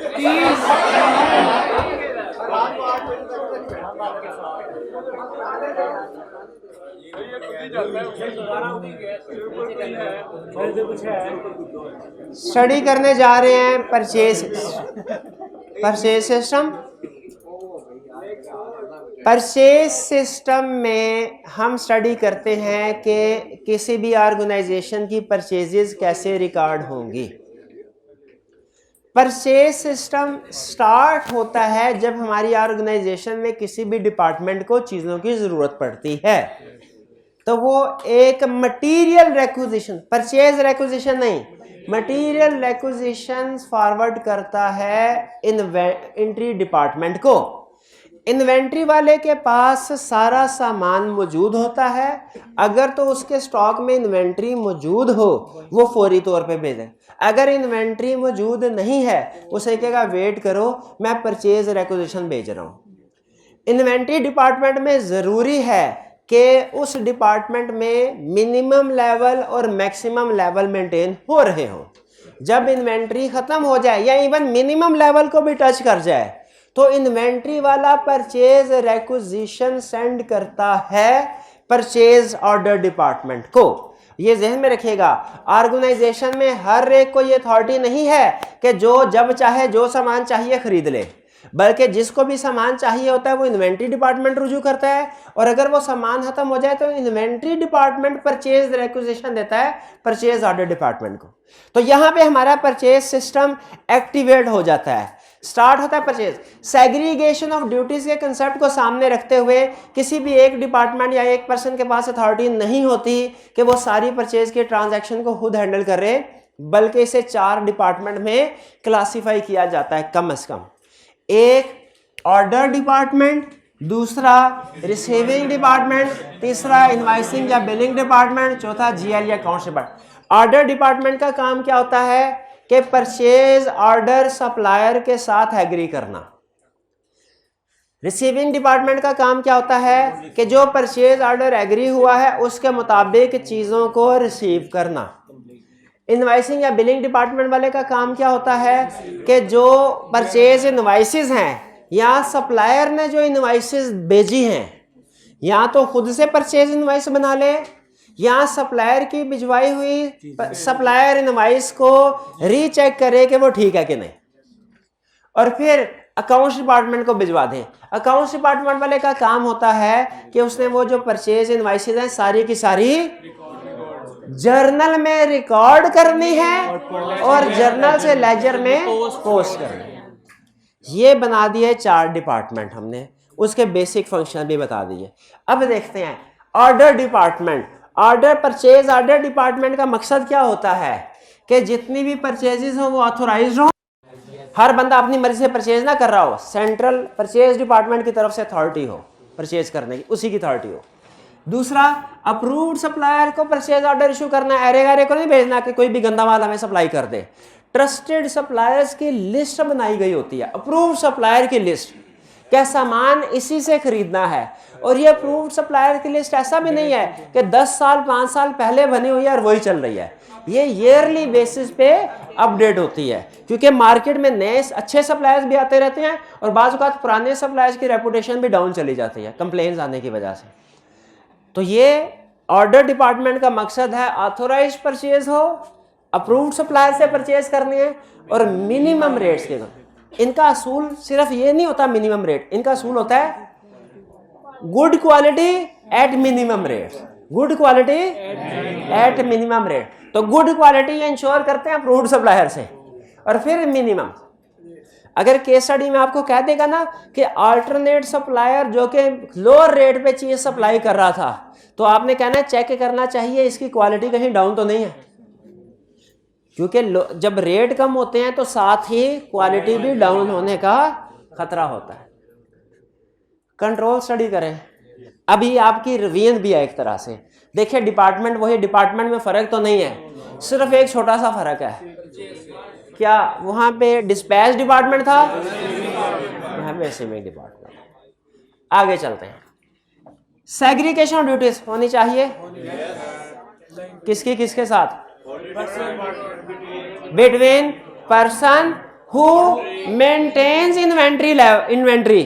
इन्वेंट्री वाला एंड पिछले वाला and person who receives good. इसी तरह रिसीविंग डिपार्टमेंट में सेग्रीगेशन ड्यूटीज, बट ठीक है बाकी नहीं है। या इनवाइसिंग या बिलिंग में भी लिख सकते हैं, आई कैप ने नहीं लिखी, मैंने भी उसको फॉलो किया, नहीं लिखी, वरना इसमें भी लिख सकते हैं, इसमें भी लिख सकते हैं। फिर इसका प्री नंबरिंग, प्री नंबरिंग होनी चाहिए। किसकी प्री नंबरिंग, परचेज ऑर्डर की। शाबाश। List of approved supplier maintain करना चाहिए और इसको हाँ पीरियोडिकली अपडेट होना चाहिए। अगली बात अजीब सी लिखी है, एक्सेस राइट्स, यानी इस लिस्ट को एक्सेस करने के लिए स्पेसिफिक पर्सन को राइट होना चाहिए। हर बंदा इस लिस्ट को एक्सेस ना करे, वरना क्या करेगा, वो अपनी मर्जी का सप्लायर ऐड कर देगा। यह है एक्सेस राइट्स के इस लिस्ट की एक्सेस सिर्फ चंद लोगों को होनी चाहिए, ऑथोराइज्ड लोगों को, डायरेक्टर लेवल पे फॉर एग्जांपल। ठीक है जी, एक्सेस राइट्स। नेक्स्ट कोटेशन, कोई भी परचेज, मुझे बताइए मार्केट में कोई भी करीब तरीन सप्लायर पड़ता है, किसी को भी रैंडम बेसिस के ऊपर ऑर्डर इशू कर देना चाहिए या कोटेशंस कॉल करनी चाहिए, और जो टेक्निकल स्पेसिफिकेशन मीट करता हो और उसे मीट करते हुए मिनिमम रेट दे, उसको ऑर्डर देना चाहिए कि जो मिनिमम रेट कोई भी दे, जो स्पेसिफिकेशन टेक्निकल रिक्वायरमेंट को मीट करते हुए मिनिमम। और ऑथोराइजेशन होनी है। परचेज ऑर्डर किसको ऑथोराइज करने चाहिए, order department, purchase order department को। ये इसी के पास अथॉरिटी होनी चाहिए ऑर्डर इशू करने की। जरा बताइए अगर समझ आया तो, परचेज ऑर्डर डिपार्टमेंट का काम शुरू कब होता है, जब इसके पास परचेज रिक्विजिशन आती है इन्वेंट्री वाले की तरफ से। खत्म कब होता है, जब ये परचेज ऑर्डर की कॉपी एक इशू कर देता है सप्लायर को, एक अपने पास रख देता है और एक एक कॉपी अगले सारे डिपार्टमेंट को। सबसे अहम डॉक्यूमेंट ये क्या इशू करता है, परचेज ऑर्डर। ठीक है, परचेज ऑर्डर। अच्छा, ये इंश्योर करने के लिए कि परचेज ऑर्डर डिपार्टमेंट सही काम करे, कोई एरर फ्रॉड ना हो, क्या कंट्रोल्स होने चाहिए, segregation of duties, pre numbering, clear, कोई प्रॉब्लम तो नहीं। रिसीविंग डिपार्टमेंट का काम क्या है? चीजें रिसीव है, चेक करे परचेज ऑर्डर के साथ, शाबाश। प्री नंबरिंग किसकी? जीआरएन की। इंस्पेक्शन ऑफ गुड्स, रिसीविंग के बाद इंस्पेक्शन कर रहा हो, क्वांटिटी भी क्वालिटी भी, और जीआरएन के ऊपर फिर साइन करे। इसके जीआरएन के ऊपर जो रिसीविंग डिपार्टमेंट का हेड होता है ना, इसके जीआरएन के ऊपर साइन करने का साबित होता है, ये होता है इस चीज का कि इसने रिसीव करके इंस्पेक्शन किया और जो ऑर्डर किया था वही आया। हम बाद में जब एज ऑडिटर आते हैं ना, तो ये देखने के लिए कि कंट्रोल सही परफॉर्म हो रहा था कि नहीं, हम कहते हैं जीआरएन के सैंपल निकाल लो, और फिर उसमें क्या चीज देखते हैं भला? साइन। क्लियर? खुद बताइए, इसके ऑर्डर में और उसके ऑर्डर में, इसकी रिसीविंग और उसकी रिसीविंग में क्या फर्क है? कुछ भी नहीं। और अभी अकाउंट्स में तो बिल्कुल ही कुछ फर्क नहीं होगा ना। बाहर आगे इनवाइसिंग या बिलिंग, क्या मकसद होगा इसका? नहीं सॉरी भूल गया, रिसीविंग डिपार्टमेंट का काम शुरू कब होता है? परचेज ऑर्डर आ जाता है। खत्म कब होता है? जी की कॉपी बना के एक कस्टमर को, एक अपने पास, एक अगले सप्लायर को एक अपने पास और एक अगले डिपार्टमेंट को भिजवा देता है। और फिर इसके बाद सबसे अहम डॉक्यूमेंट कौन सी जनरेट होती है?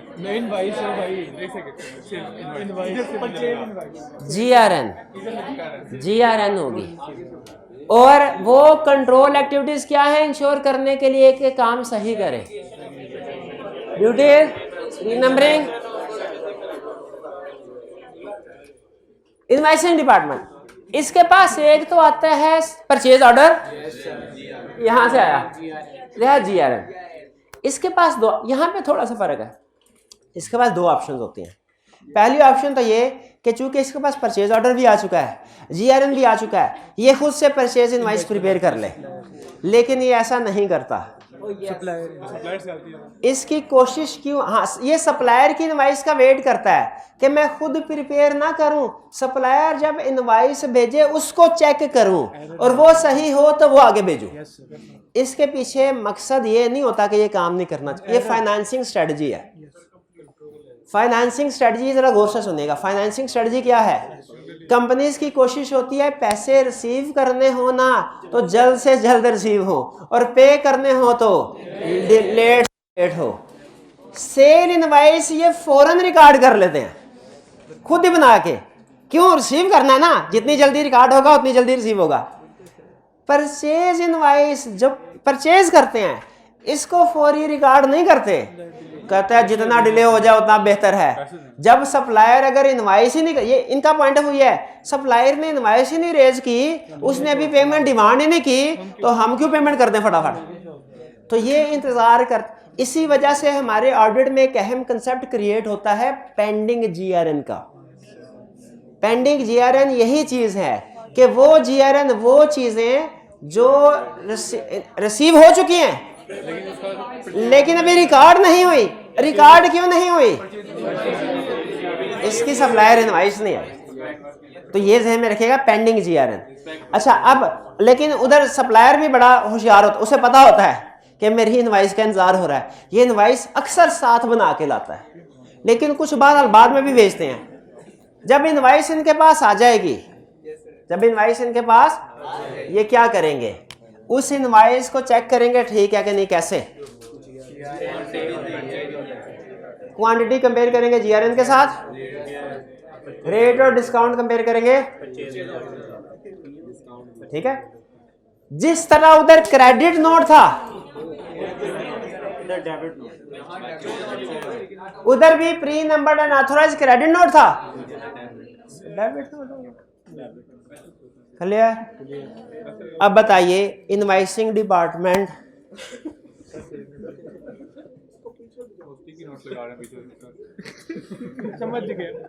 इनवाइसिंग डिपार्टमेंट का काम शुरू कब हुआ? जब इसके पास जीआरएन है। और इसका काम खत्म कब होता है? जब ये सप्लायर इनवाइसेस अकाउंट्स डिपार्टमेंट भिजवा देता है चेक करके। सबसे अहम डॉक्यूमेंट ये क्या प्रोसेस करता है? सप्लायर इनवॉइस या परचेज इनवॉइस भी कह लें। और ये इंश्योर करने के लिए कि अपना काम सही तरीके से करे, इस डिपार्टमेंट में कोई एरर या फ्रॉड ना हो, क्या करेगा?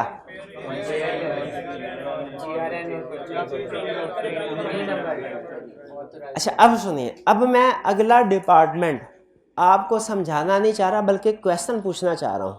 अगर सेल्स ऑर्डर सेल्स सिस्टम में आपको इस डिपार्टमेंट की सही समझ आ गई तो अभी भी बता सकेंगे। अकाउंट्स डिपार्टमेंट का काम क्या होता है? जो ट्रांजैक्शंस है परचेज या सेल ट्रांजैक्शन उनको रिकॉर्ड करना, पोस्ट करना। ओके ओके ठीक है, दो काम, रिकॉर्ड पोस्ट। रिकॉर्डिंग कहाँ पे होती है? जर्नल में। पोस्टिंग कहाँ होती है? लेजर। दो, जर्नल लेजर में भी, सब्सिडरी। एग्रीड। मेरा पहला क्वेश्चन, क्या पोस्टिंग करते हुए गलती हो सकती है? यस। अच्छा सुनिए, गलती दो तरह की हो सकती है। या तो 10 ट्रांजैक्शन थी, 10 की बजाय 9 या 11 कर दी, या 10 की 10 रिकॉर्ड की लेकिन अमाउंट गलत। इस तरह की गलती को कैसे डिटेक्ट कर सकते हैं? Batch total. बैच टोटल का मतलब क्या होता है? नंबर ऑफ ट्रांजैक्शन सिस्टम में रिकॉर्ड करने के बाद उनको गिनना, नोट करना कि कितनी है, उतने ही रिकॉर्ड होनी चाहिए। नहीं, जैसे ये आजकल ये बैच टोटल एडमिशन डिपार्टमेंट में होता है, प्री इनरोलमेंट हो रही है, डे एंड के ऊपर देखा जाता है जितनों ने इनरोलमेंट करवाई है, ठीक है, और जितनी सिस्टम में एंट्री हुई वो बराबर है कि नहीं है। अगर कोई डिफरेंस हो वो सामने आ जाता है। चलिए, ये था हमारा बैच टोटल। क्या ऐसा पॉसिबल है कि कोई इनवाइसिंग वाला फ्रॉड में इन्वॉल्व हो और वो फेक इनवाइस बना के भेज दे जिसकी कोई जीआरएन ही नहीं है? हाँ, तो बताइए कौन सा जैसे ही इनवाइस आए अन्यवार रिकॉर्ड कर ली के सारी डॉक्यूमेंट्स को चेक करना चाहिए। इसे कहते हैं ऑडिट ट्रेल। कंप्लीट डॉक्यूमेंट्स का मौजूद होना, किसी भी ट्रांजैक्शन में सारी डॉक्यूमेंट्स का मौजूद होना, ऑडिट। तो ये लायबिलिटी रिकॉर्ड करने से पहले चेक करेगा ऑडिट ट्रेल मौजूद है कि नहीं है। अच्छा ये बताइए, क्या ऐसा पॉसिबल? इसके बाद ये तो होगी रिकॉर्डिंग। रिकॉर्डिंग में ऑडिट ट्रेल देखना है और बैच टोटल। इसके बाद करनी है पोस्टिंग। अच्छा आप जरा सोच के जवाब दीजिएगा, क्या ऐसा पॉसिबल है कि पोस्टिंग करते हुए टोटल जो है जर्नल का, परचेज जर्नल का, वो कंट्रोल अकाउंट में सही जाए लेकिन सब्सिडी लेजर में गलत? हो सकता है। इसको कैसे आइडेंटिफाई किया जा सकता है?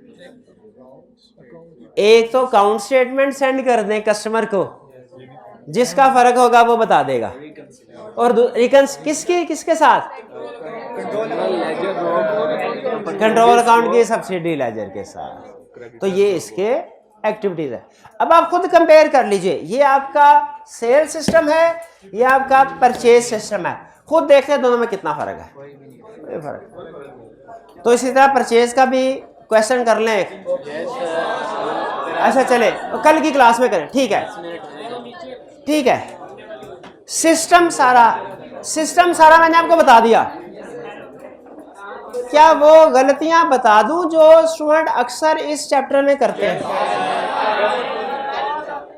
पहले टिप सुन ले, कह रहे 3 अभी सिखाई आपको, सिर्फ एक चीज है सिखाई, सिर्फ कंट्रोल, लेकिन तीनों में फर्क है। कंट्रोल ऑब्जेक्टिव कुछ और है, कंट्रोल एक्टिविटी कुछ और है, टेस्ट ऑफ कंट्रोल कुछ और है। सिखाया सिर्फ एक है मैंने, कंट्रोल एक्टिविटी, लेकिन कंट्रोल ऑब्जेक्टिव कुछ और है, कंट्रोल एक्टिविटी कुछ और है, टेस्ट ऑफ कंट्रोल।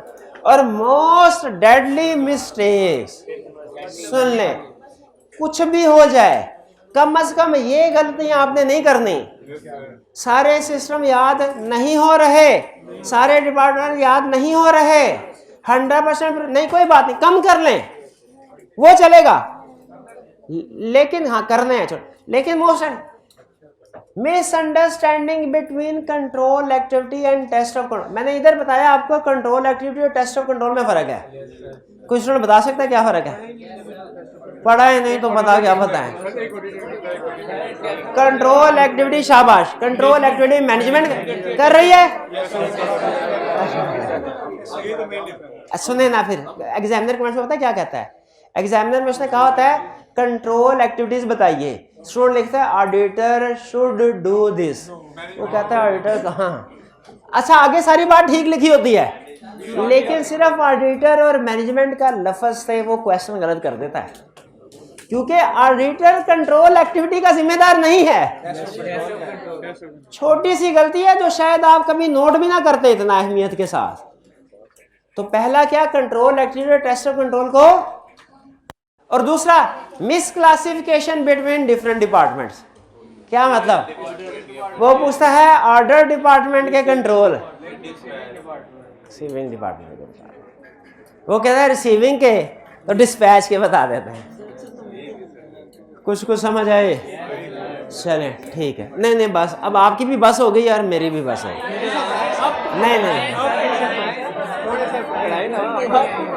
अच्छा, एक तो वैसे ये हमारा कमरा नहीं है। मैं सच्ची बात बताऊं, जब से इस रूम में आया ना, हल्की हल्की सर दर्द हो रही है मुझे। आदत होती है ना, तो हाँ, अपना घर अपना ही होता है। तो ये तो वैसे भी इतनी लंबी क्लास मैं लेता भी नहीं होता। पहली दफा बस मैंने नहीं, तीसरी चौथी दफा होगी मेरा ख्याल पूरे कैरियर में। बाहर सुन ले, अच्छा सुन ले, आज घर जाके आपने क्या करना है? 2 काम, इसको पढ़ लेना है और हल्की हल्की आंच पे याद करना है। आज ही दोनों डिपार्टमेंट याद करना जरूरी नहीं है, स्टार्ट कर दे। केस स्टडी, अच्छा केस स्टडी में अजीब बात तो सुन लें। 1 2 3 4 5, इसमें एक इन्वेंट्री वाली भी है केस स्टडी जो नहीं करने, लेकिन वो तो मैंने सिस्टम पढ़ाया ही नहीं आपको। अगर आपको याद हो तो पढ़ा दिया था। कब बोला? इंटरनल कंट्रोल वीकनेस, याद है? स्टॉक काउंट, वही पढ़ाया था, वही। तो आज की आपकी होम असाइनमेंट में इन्वेंट्री, सेल्स की है, परचेज की केस स्टडी, इन्वेंट्री की, तसल्ली से करके आइएगा। आज का लेक्चर यहाँ पे खत्म करते हैं हम। अल्लाह हाफिज।